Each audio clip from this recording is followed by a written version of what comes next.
जय शिवराय बंधूंनो, मी सोहम शिर्के, अखंड मराठा समाजसेवक आणि मान खटाव जनता सेवक आणि सातारा जिल्हा उपाध्यक्ष आम आदमी पार्टी. जसं काल आपण मीडियासोबत प्रेस कॉन्फरन्स घेतली, त्याच्यामध्ये सांगितलं होतं की आज संयुक्त स्थळ पाणी आहे. अपर तहसीलदार, कृषी अधिकारी, वन विभाग अधिकारी. तर ठरल्याप्रमाणे आज अपर तहसीलदार मॅडम आल्या होत्या. त्यांनी संयुक्त स्थळ पाणीचा निर्णय घेतला होता, कारण त्यांनी याच्या अगोदर जो आदेश काढला होता की नाला बिल्डिंग बांधून द्यावी म्हणून आणि मूळ प्रवाह पूर्ववत करावा म्हणून, तर त्या अनुषंगाने त्यांनी आज स्वतः स्थळ पाणीचा निर्णय घेतला आणि त्या स्वतः आल्या होत्या.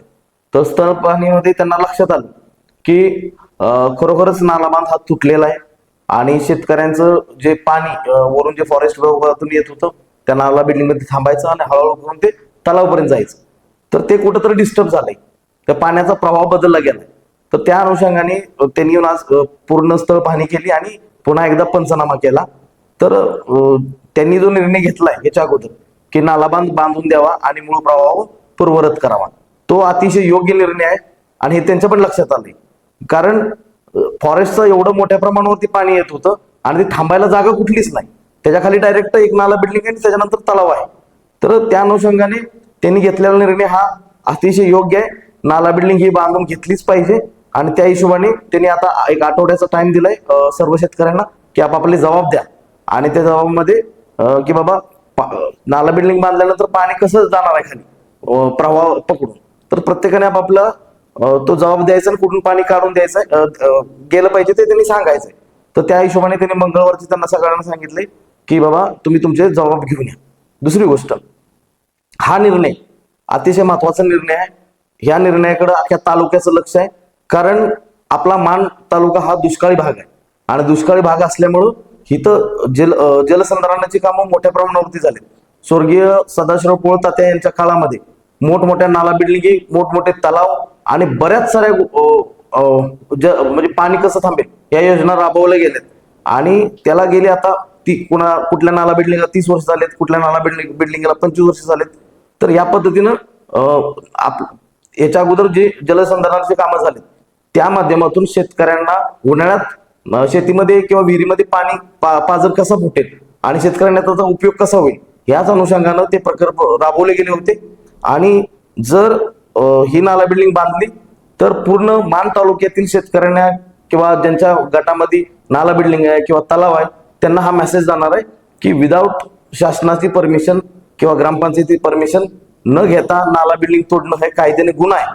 त्याच्यामुळं तहसीलदार मॅडमनी जो आदेश केलाय तो आदेश कायम ठेवावा आणि पाणी जाण्याचा जो प्रवाह आहे तो सर्व शेतकऱ्याच्या सहमतीनं म्हणजे काढावा आणि त्या हिशोबाने तलावापर्यंत पाणी घेऊन जावे. बघा, तहसीलदार मॅडमनी जो निर्णय घेतलाय, तहसीलदार मॅडम हे तालुक्याचं मेन पद असतं.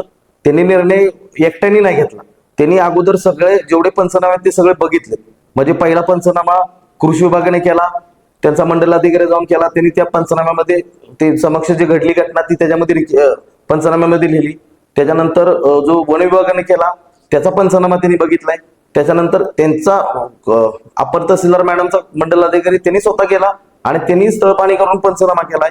त्याच्यानंतर अपर तहसीलदार मॅडम यांनी परत जेवढे शेतकरी त्या गटामध्ये त्यांचं स्वतःचे जबाब मागितले.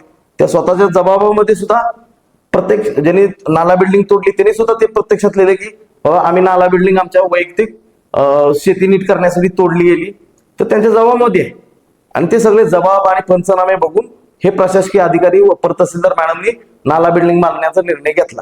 आता राजकीय दबाव येऊन जर त्यांच्यावरती राजकीय दबाव येत असेल आणि त्यांना भाग पाडत असेल निर्णय बंद म्हणजे चेंज करण्यासाठी, तर हा मान तालुक्यातील शेतकऱ्यांसाठी अतिशय चुकीची गोष्ट आहे आणि ह्याचे परिणाम एवढ्या मोठ्या प्रमाणावरती होणार आहेत की मान तालुक्यातील कुठलाही शेतकरी आपली नाला बिल्डिंग किंवा तलाव तोडायला सुरुवात करतील. कारण आता शेती हा खूप महत्वाचा विषय आहे. शेती हा सगळ्यांनाच पाहिजे, त्यामुळे नाला बिल्डिंग हे कोणी ठेवणार नाही.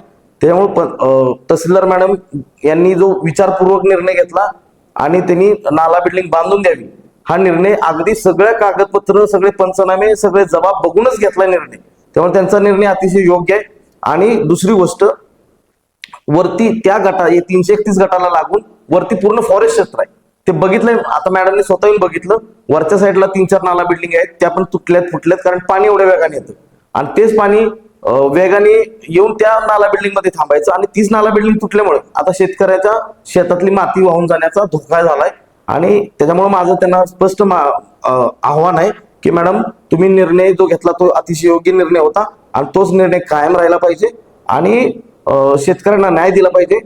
कारण वन विभागाचं पाणी तुम्ही थांबवू शकत नाही, हे वन विभाग बोलत असेल तर तुम्ही नाला बिल्डिंग बांधून ते पाणी हळूहळू करून तलावापर्यंत कसं जाईल हे तुम्ही बघितलं पाहिजे, एवढं महत्वाचं आहे. आणि महत्वाचं एकच गोष्ट बोलतो की जवळजवळ मान तालुक्यामध्ये हजारो नाला बिल्डिंग आहेत आणि हजारो तलाव आहेत. आणि कुणी म्हणत असेल पहिल्यांदा जबाब ज्यावेळेस मागितले त्यावेळेस त्याचे तोडणाऱ्या शेतकऱ्यांनी त्यात लिहिले मी नाला बिल्डिंग तोडली, नाला बांध तोडलेला आहे आणि पंचनामे जेवढे झाले त्याच्यामध्ये सुद्धा मेन्शन आहे की नाला बिल्डिंग तोडली गेली आणि तिथं सगळं पंचनाम्यामध्ये निदर्शनास आलंय. त्यामुळे हा निर्णय कायम राहायला पाहिजे. किती राजकीय प्रेशर आला तरी आम्ही तहसीलदार मॅडम यांचा निर्णय चेंज होऊ देणार नाही. नाला बिल्डिंग ही बांधलीच पाहिजे आणि फॉरेस्टचं पाणी त्या नाला बिल्डिंग मध्ये थांबून सर्व शेतकऱ्याच्या संमतीनं खाली पाणी जाण्याचा मार्ग मंगळवारपर्यंत काढावा आणि मंगळवार ते पुढे 1-2-4 दिवस आम्ही वाट बघणार आहे. जर तहसीलदार मॅडम यांनी पुढे काही कारवाई केली नाही तर मात्र आमरण उपोषण हे अटळ आहे. आमरण उपोषण तहसीलदार कार्यालयासमोर केलं जाईल आणि खूपच राजकीय प्रेशर वाढला तर पुढचा पर्याय आम्ही त्या वेळी ठरवू. पण स्वर्गीय सदाशिवराव पोळतात यांनी केलेल्या कामाचं आम्ही नुकसान होऊन देणार नाही आणि मान तालुक्यासारख्या दुष्काळी भागामध्ये या नाला बिल्डिंगीच शेतकऱ्यांचं मित्र आहे समजलं पाहिजे, कारण त्याच नाला बिल्डिंगी उन्हाळ्यामध्ये कामाला येतात.